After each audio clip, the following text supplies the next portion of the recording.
night, Israel has readied its troops and tanks along the border with Gaza. A ground invasion could happen within the coming hours. That show of force very much in line with the messaging from top Israeli officials. The IDF dropped these flyers in areas of northern Gaza recently. In Arabic, it reads in part, "Everyone who chooses not to evacuate from the north of the Strip might be considered a partner for the terrorist organization." Humanitarian aid is trickling into the Gaza Strip very slowly. More than a dozen trucks entered through Egypt today. The Biden administration is urging Israel to delay its ground invasion so more resources can arrive.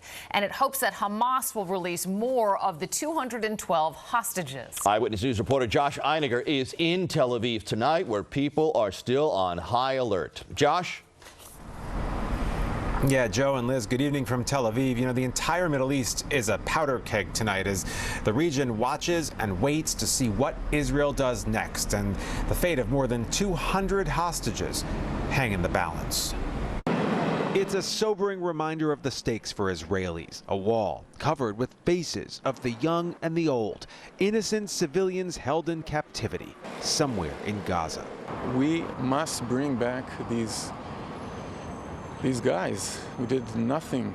They were just kidnapped from their homes. All day, every day, Israelis stand vigil here, the location specifically chosen to send a clear message, because this isn't just any wall. It's plastered almost end to end with pictures of Israeli hostages. These are people who are believed to be still alive and in captivity in Gaza.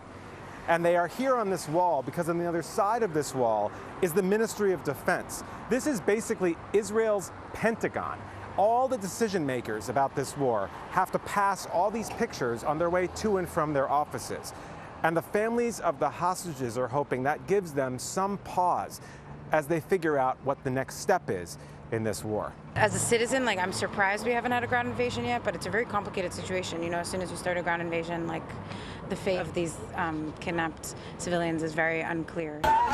No ground invasion yet, but this weekend Israel did continue its relentless campaign of airstrikes against Hamas, and the body count among Palestinians continued to rise as the humanitarian crisis deepened.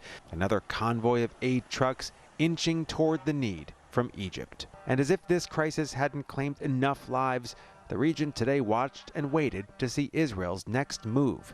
If they do invade on the ground, it surely would lead to widespread casualties on both sides. I think you'll see a fight that's characterized by a lot of IEDs, a lot of booby traps, and just really grinding activity going forward. Yeah, they'll be grinding it out when there is ultimately a ground invasion. That hasn't happened yet, but Israel is still conducting what it calls local raids within Gaza. And we learned today one raid ended in the death of an IDF soldier. And in fact, Israel has already lost more than 300 troops killed in action just the past couple of weeks.